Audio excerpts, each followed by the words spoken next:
Capítulo 3, A Noite de São Bartolomeu. Parte 1. Capitão, o trem vai sair essa noite. E é coisa grande. Dá até para derrubar toda a diretoria da cadeia. Trem é sinônimo de fuga em massa. Mas o capitão Nelson Salmon precisa engolir o nervosismo. Não pode pedir detalhes. Aquele é um encontro casual. E o preso fala apressado, disfarçando que está passando a vassoura no chão da sala. Parece uma informação sincera. É um interno independente, não tem problema com as falanges, circula por todo lado sem ser importunado. Provavelmente é notícia digna de confiança. O comandante da PM, Nélia Grande, responde de maneira também discreta. Obrigado, irmão. E toma as providências necessárias. O oficial de dia, no corpo da guarda, também tenente, é chamado às pressas. Um destacamento de 8 soldados recebe instruções e munição. Anoitece, é preciso agir depressa, pensa o comandante Salmon. Ele sabe que uma fuga assim só pode começar com homens que já estão fora do presídio, trabalhando de colono ou com parente na casa de visitas. Ninguém se arriscaria a pular os muros sem uma rebelião dentro das galerias, algo muito forte para atrair a guarda toda. Sendo assim, sobra a escolha óbvia, a casa de visitas, também conhecido como casa de passagem. O comandante espera a noite cair, só mais uns minutos, os soldados se espalham em torno da pequena construção, a 100 metros do portão do Instituto Penal Cândido Mendes. Já estão tão perto que dá para ouvir vozes. As janelas, já encostadas, impedem que se veja exatamente a posição das pessoas. Impedem, sobretudo, que se saiba quem está lá dentro. Agora já está escuro, hora de agir. Olha aí, rapaziada. Esse trem não vai mais sair não, diz o comandante entrando na casa, acompanhado pelo tenente e alguns soldados. 11 presos do CV estão dentro da casa. 7 deles são membros do coletivo que dirige a organização. Essa é a noite de 18 de agosto de 1979. Uma dica aparentemente desinteressada impede a fuga. Mas nessa mesma noite, o comandante Nelson Salmon vai cometer um erro que quase lhe custa a vida. Depois de falar com os presos, achando que o aviso bastava, volta para o gabinete dentro da cadeia. Pouco depois, lá pelas 9h30, vai para casa numa área de residências oficiais, do outro lado do Instituto Penal. Erro grave. E só não foi pior, porque ele teve a intuição de deixar 2 homens de emboscada no caminho que leva para a floresta. Eu achei que estava tudo resolvido, conta Salmon, e que minha entrada na casa de passagem tinha funcionado como uma advertência de que a fuga era impossível. O preso esperto sabe que não pode tentar escapar quando se espera que ele faça justamente isso, é óbvio. A guarda estaria reforçada, haveria um confere, nome que se dá à contagem dos presos em cada galeria, rigoroso. Mas aqueles presos eram muito audaciosos, tentaram assim mesmo. Eles não têm o comportamento típico do bandido, que atende mais ao instinto do que ao raciocínio. Os presos em fuga decidem seguir com o plano, mesmo tendo sido delatados. Usam a surpresa, a coragem e seguem em frente. Na saída da casa de passagem, em vez de seguir para o portão, tomam um caminho que vai dar na floresta, vestem calça jeans, jaquetas, uniforme das fugas pelo mato. No alojamento, o capitão já está deitado. 11 horas da noite, estala o tiroteio. Rajadas de metralhadora, 2 revólveres disparando. Os presos têm uma arma contrabandeada para dentro da Ilha Grande. Um dos soldados está com uma INA calibre 45, o outro tem um 38 padrão. A INA é uma das piores armas do mundo. Uma metralhadora impraticável para combates longos, esquenta demais até ficar impossível continuar disparando. Durante o cerco à guerrilha do Caparaó, em 66, na Guerra da Mantiqueira, em Minas Gerais, o exército usava metralhadoras iguais a essa. A tática de espantar o tigre consistia em disparar sem parar, forçando os guerrilheiros do Movimento Nacional Revolucionário, MNR, para o alto da montanha. Encurralados, só teriam o caminho da rendição ou a tentativa de romper o cerco e se expor ao confronto direto. As metralhadoras INA do exército funcionavam sem parar. Eram verdadeiras máquinas de costura do Special Warfare, o manual de luta antirrevolucionária dos boinas verdes americanos. Sabendo das deficiências desse armamento, O exército distribuiu sacos de lona com água para a tropa, de modo a esfriar o cano das metralhadoras. Sedentos e cansados da subida pelas montanhas do Caparaó, os soldados bebiam a água e mijavam no cano das INA. Na Ilha Grande, a INA 45 é a melhor arma nesse ano de 1979. Além da metralhadora condenada nos combates de 13 anos atrás, ainda estão em serviço no presídio os fuzis alemães de repetição Mauser, arma pesada a 5 tiros, ferrolho para extrair as cápsulas deflagradas. O fuzil da Ilha Grande foi fabricado em 1898. Um século depois, essas peças de museu caçam fugitivos na Mata Atlântica. Começa a confusão na trilha da floresta. Os 11 condenados do comando agora têm certeza de que o trem não sai de jeito nenhum.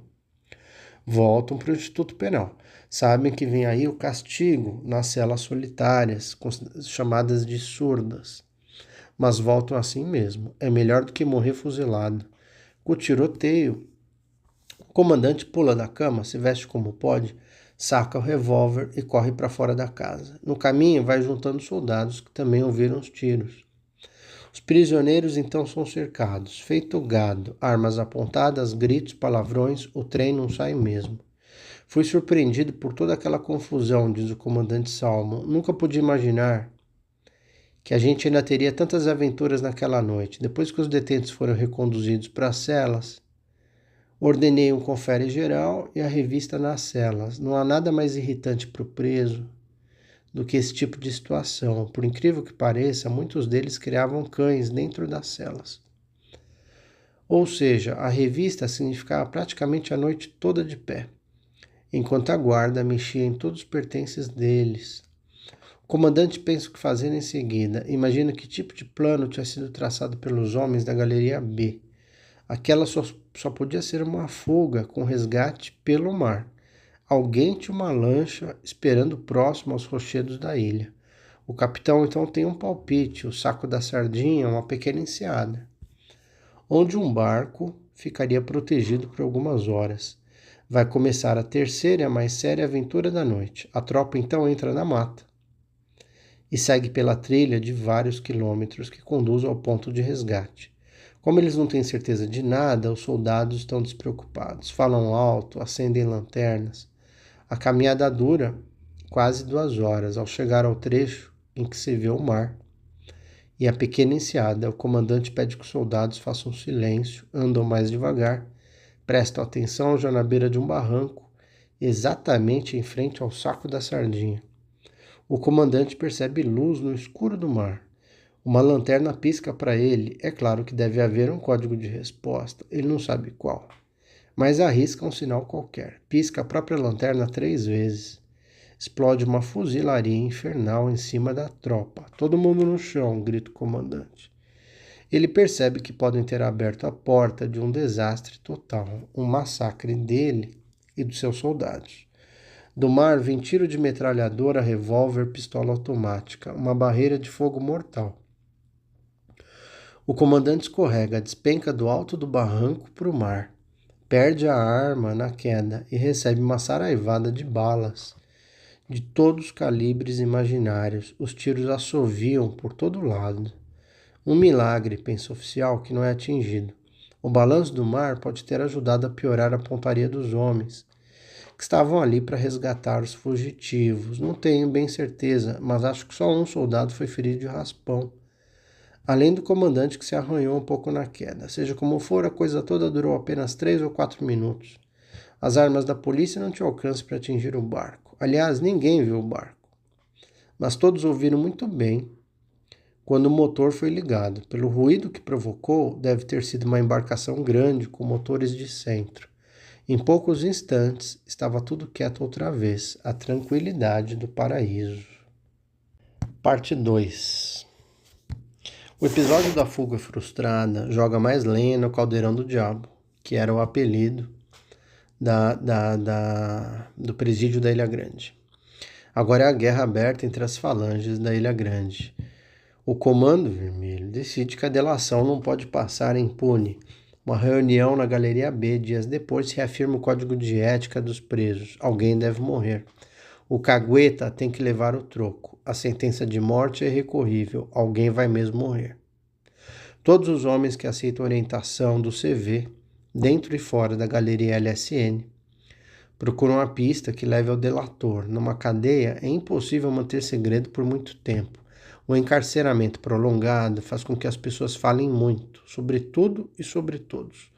Qualquer momento de convivência na comunidade, no trabalho, na missa, no banho de sol, no futebol, é aproveitado até a última gota. No caso do X9, do delator, por uma dessas infelicidades da vida, as melhores informações apontam na direção da pessoa errada. É um preso que há tempos carrega a suspeita de colaborar com a administração do presídio. E, para piorar, é interno do território da Falange Jacaré, na Galeria C. Foi assassinado a facadas no dia 13 de setembro de 79 e não tinha nada a ver com peixe. O nome daquele que deu a informação ao comandante Salmon até hoje é um mistério. O oficial soube proteger o verdadeiro informante. A morte do inocente é o sinal da tormenta. O conflito entre as duas organizações explode no momento em que o DZIP usa uma tática para confundir a opinião pública em relação ao tipo de criminoso que estava na galeria da Lei de Segurança Nacional. Os movimentos pela anistia cresceram de importância naquele ano e o país inteiro já tinha consciência de que o perdão para os presos políticos era inevitável. Mais que isso, a anistia era uma etapa básica para a restauração da ordem democrática no Brasil. Mas como aplicar o perdão para todos os condenados pela legislação de exceção da ditadura militar? Se no meio deles estavam os criminosos comuns condenados pelos tribunais militares. O artifício usado para equiparar o crime revolucionário ao banditismo comum, através do famoso artigo 27 da LSN, agora cria uma situação perigosa. Os homens do Comando Vermelho provavelmente teriam base legal para exigir anistia também para os seus crimes.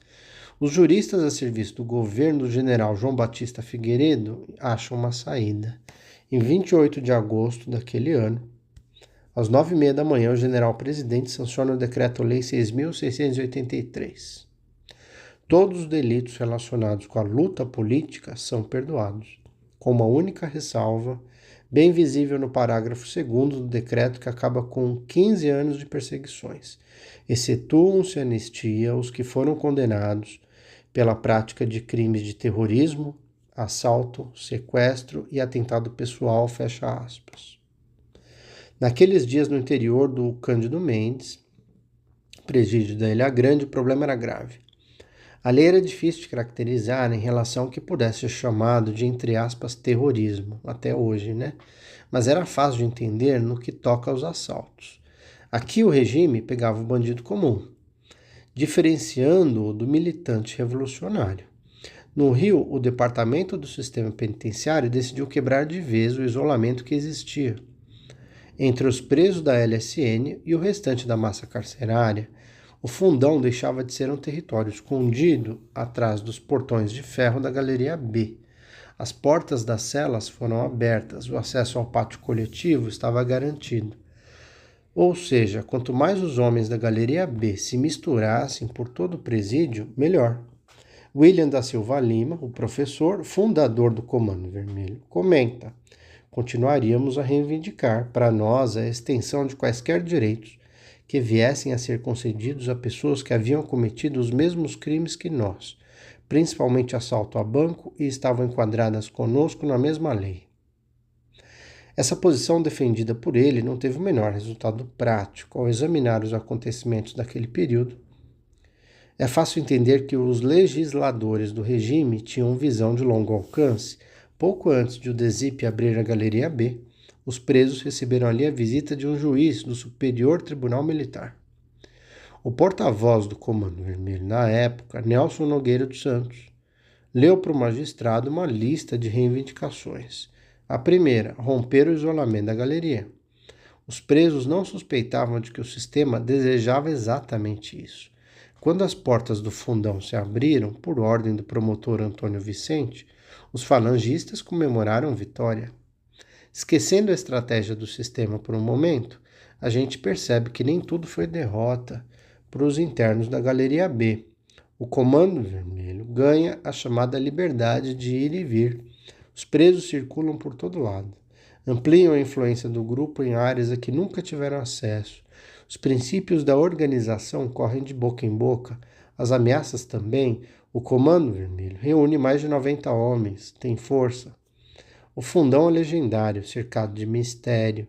E seus ocupantes têm fama de gente séria. O primeiro ensinamento transmitido aos demais cabe numa frase curta: respeitar o companheiro.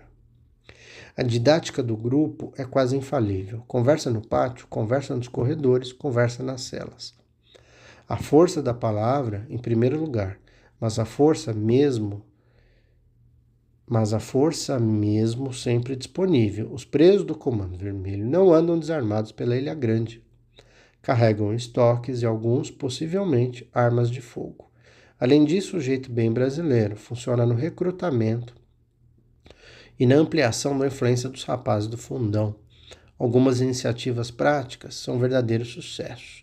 O Comando Vermelho funda e controla o Clube Cultural e Recreativo do Interno, CCRI, entidade única na história do sistema penal no país.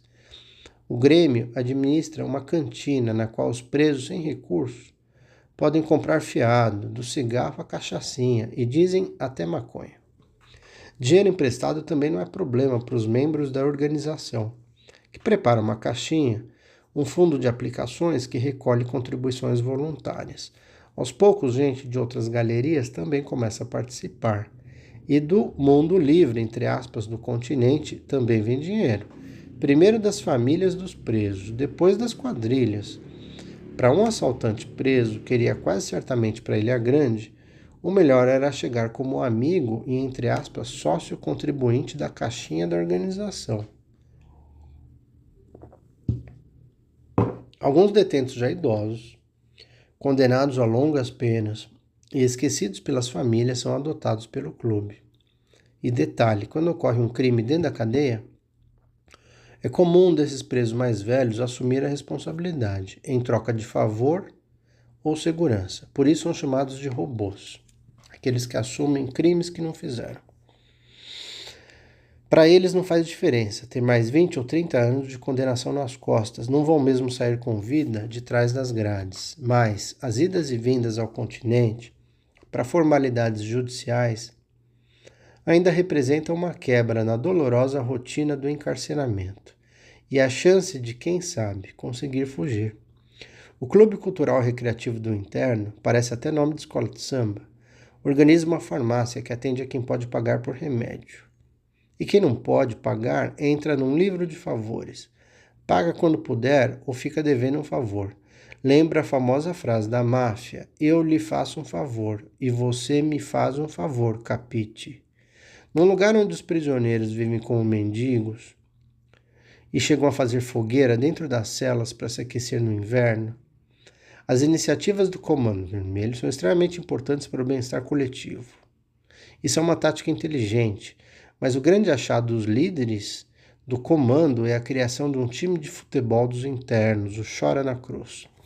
O pessoal não era muito bom de bola, mas ia promovendo momentos de descontração e criava uma torcida importante, simpática ao comando. Por incrível que pareça, um jornal começou a circular no presídio, chamava O Colonial, numa referência à antiga colônia de Dois Rios, que era o antigo nome do presídio. Na Galeria B surge uma biblioteca que se transforma em local de reunião da liderança, entre aspas, vermelha. O lema dessa iniciativa cultural é do preso, para o preso e com o preso, numa distorção do famoso discurso de John F. Kennedy. A massa carcerária começa a entender que o pessoal do fundão veio para ficar. A guerra contra a falange jacaré estoura justamente nesse clima. O Comando Vermelho acredita que o apoio conquistado no presídio vai ser a arma decisiva nesse combate. É um fato extraordinário que está acontecendo. Gente miserável, analfabeta e violenta desenvolve complexos mecanismos de articulação. É nisso, basicamente, que resulta o aprendizado com os presos políticos. Parte 3.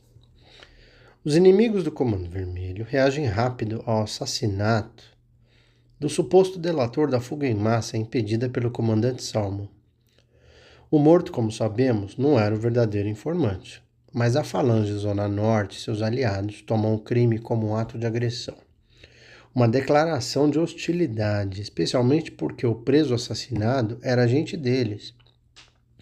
A resposta: um preso simpatizante do CV interno na própria Galeria B assalta um companheiro de cela. Atitudes como essa tinham sido banidas da convivência do fundão.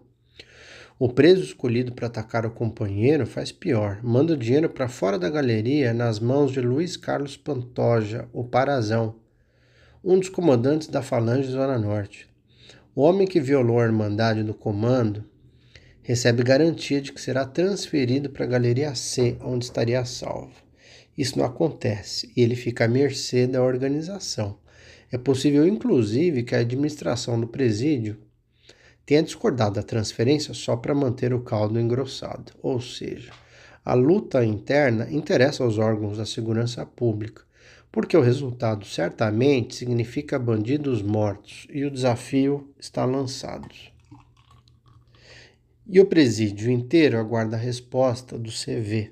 Todos entendem que o tempo das disputas sutis está encerrado. O troco veio a galope. O coletivo da Galeria B se reúne em 14 de setembro. Uma decisão é óbvia, chegou a hora. O preso que ousou quebrar a lei do fundão vai morrer.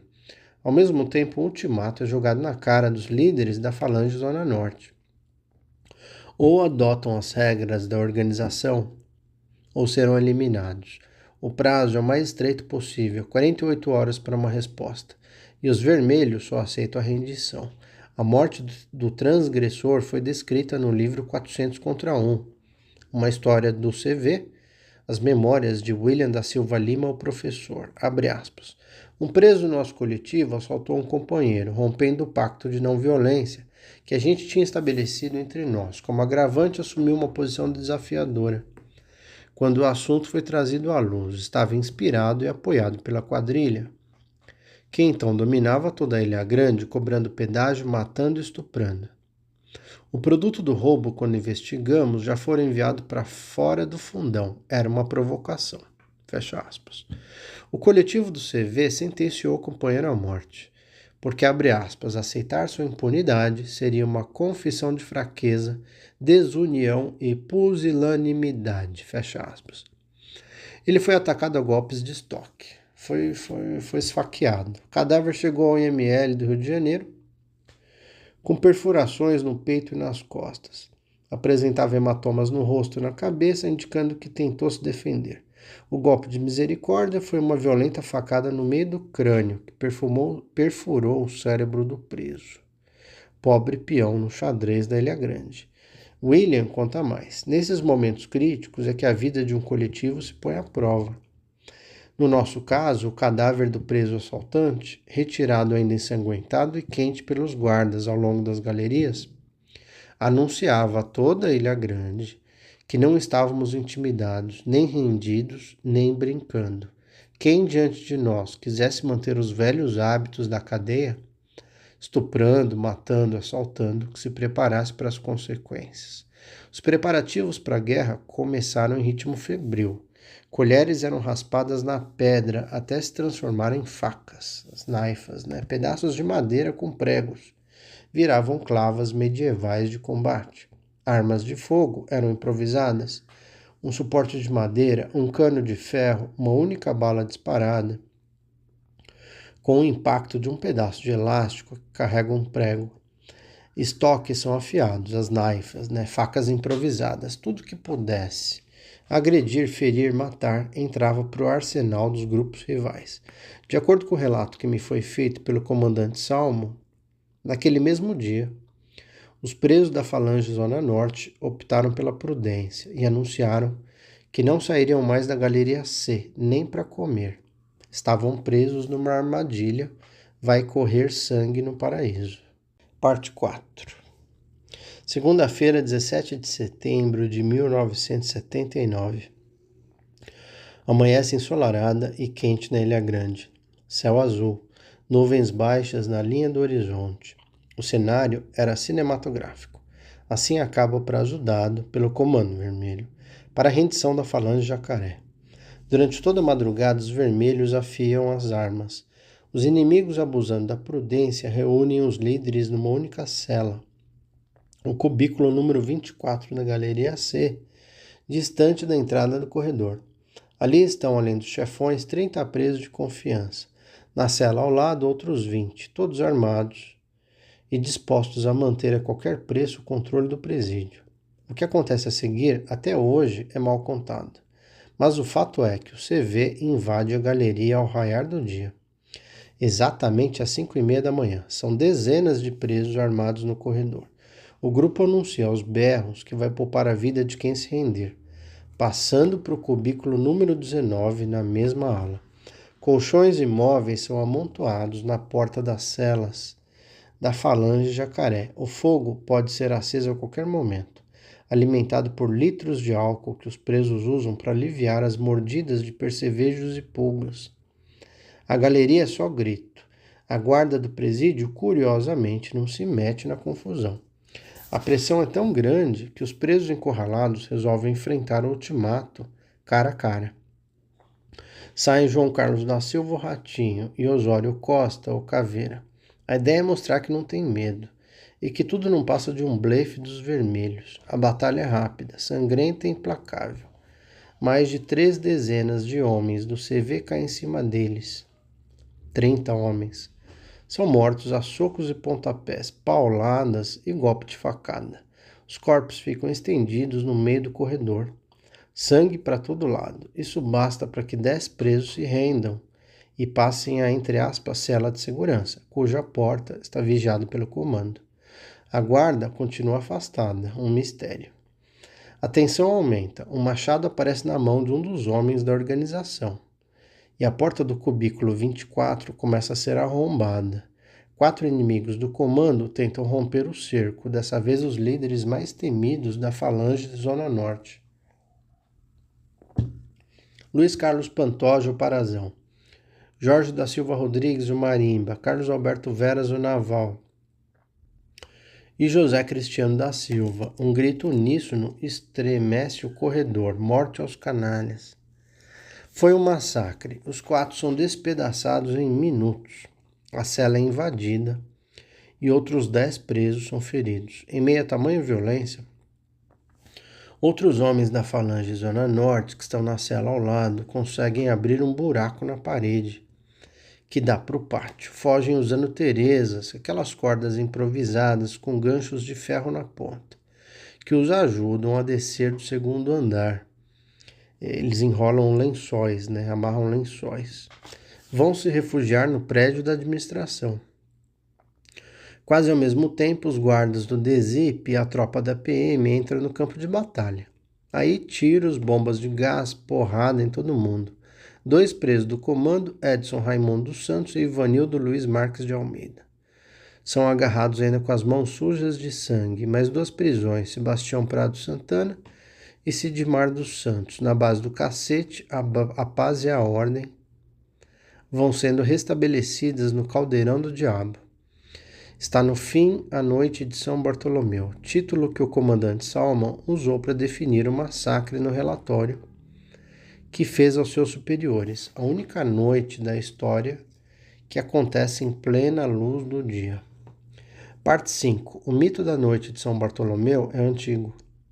No 1º século da era cristã, 100 depois de Cristo, no lugar onde hoje existe a Armênia, no centro da Europa, o apóstolo Bartolomeu foi preso, esfolado vivo e crucificado de cabeça para baixo. Aconteceu numa noite de 24 de agosto.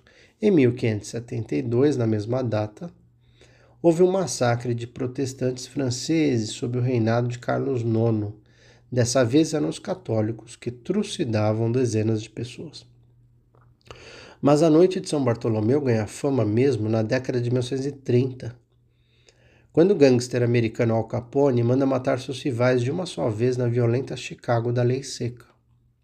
No Brasil, o massacre de 17 de setembro de 1979 marca a tomada do poder pelo CV na Ilha Grande.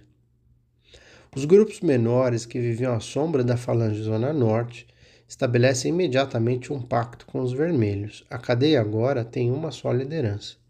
Isso, porém, não significa paz, pelo contrário.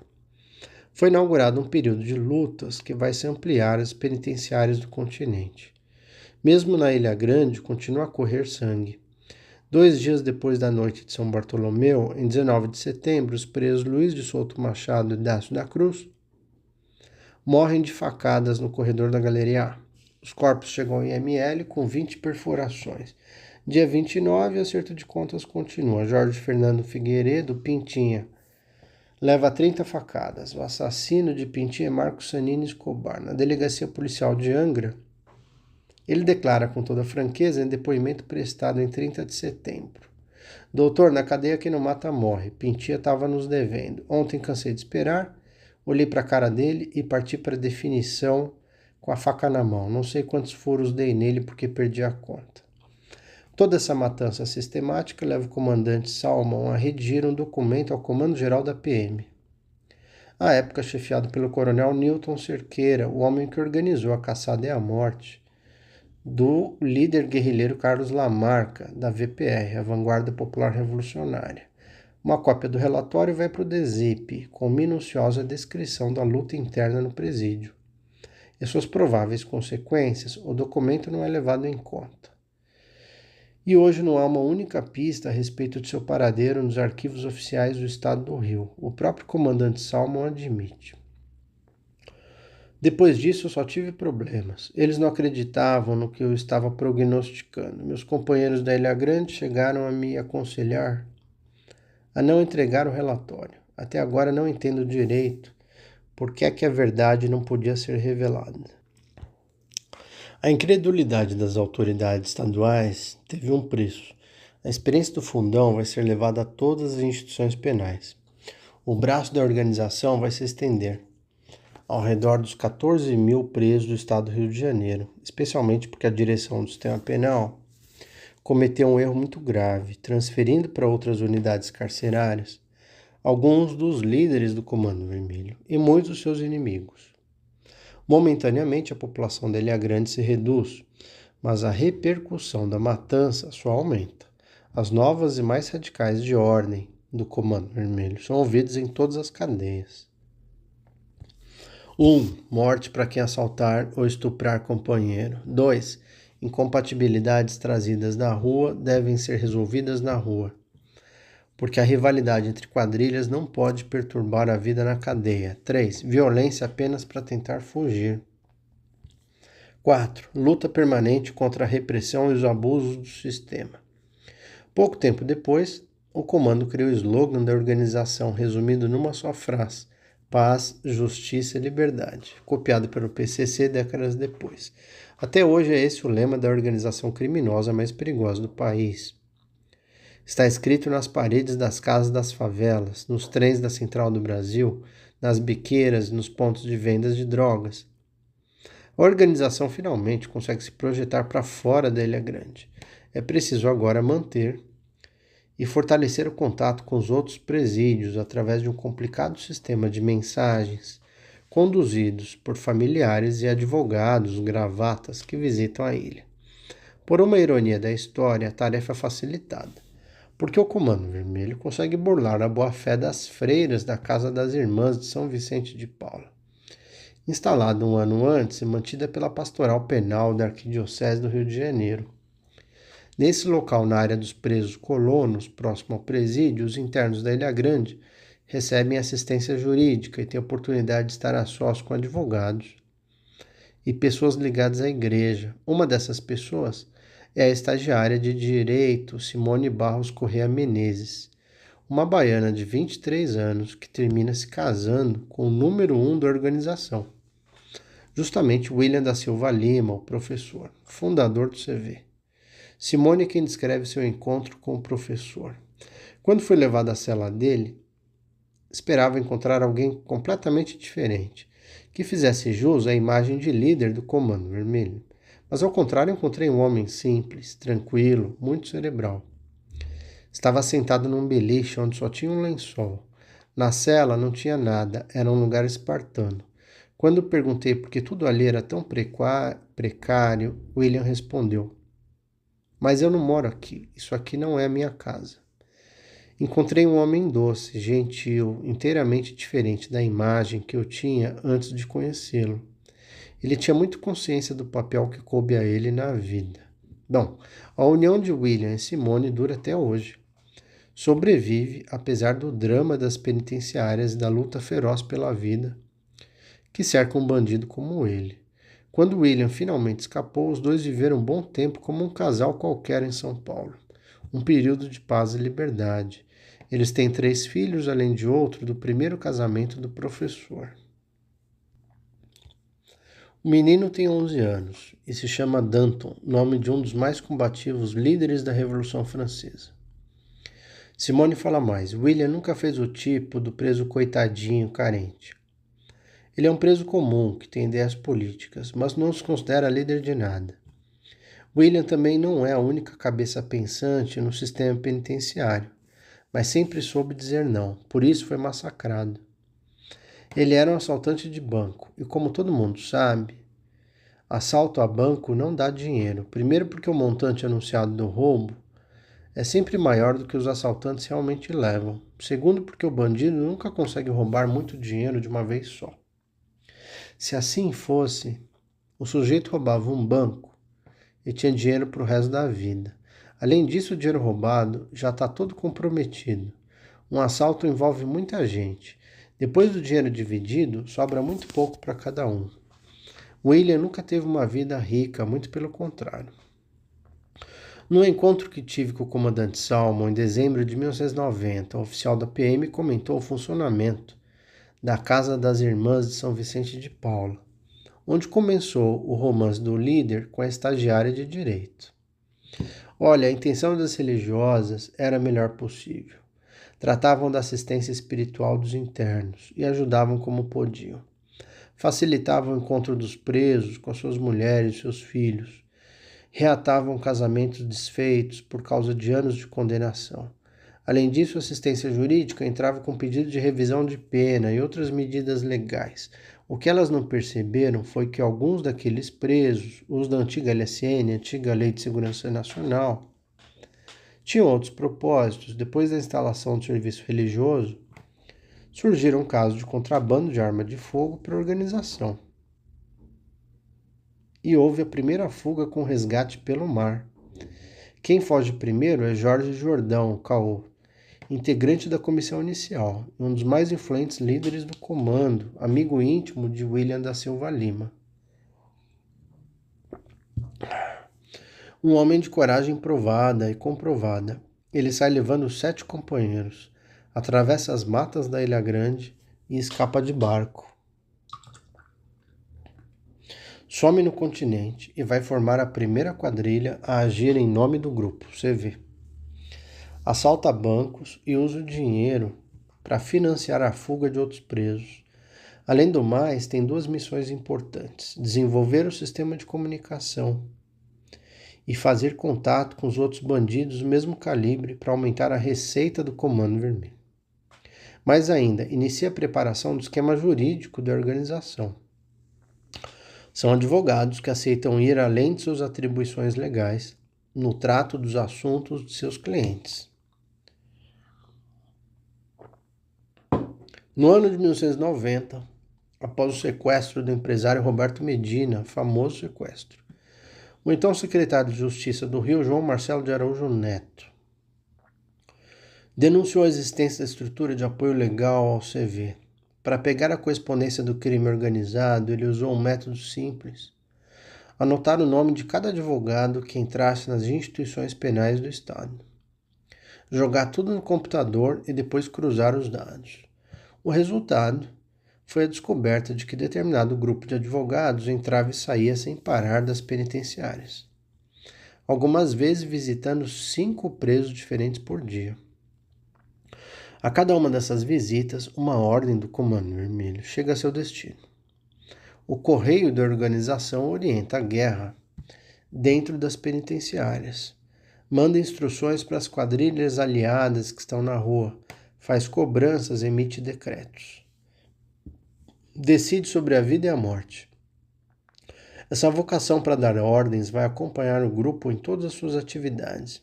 Até hoje, uma década depois, Lembrar que o livro foi escrito no início da década de 90, o sistema funciona rápido e competente.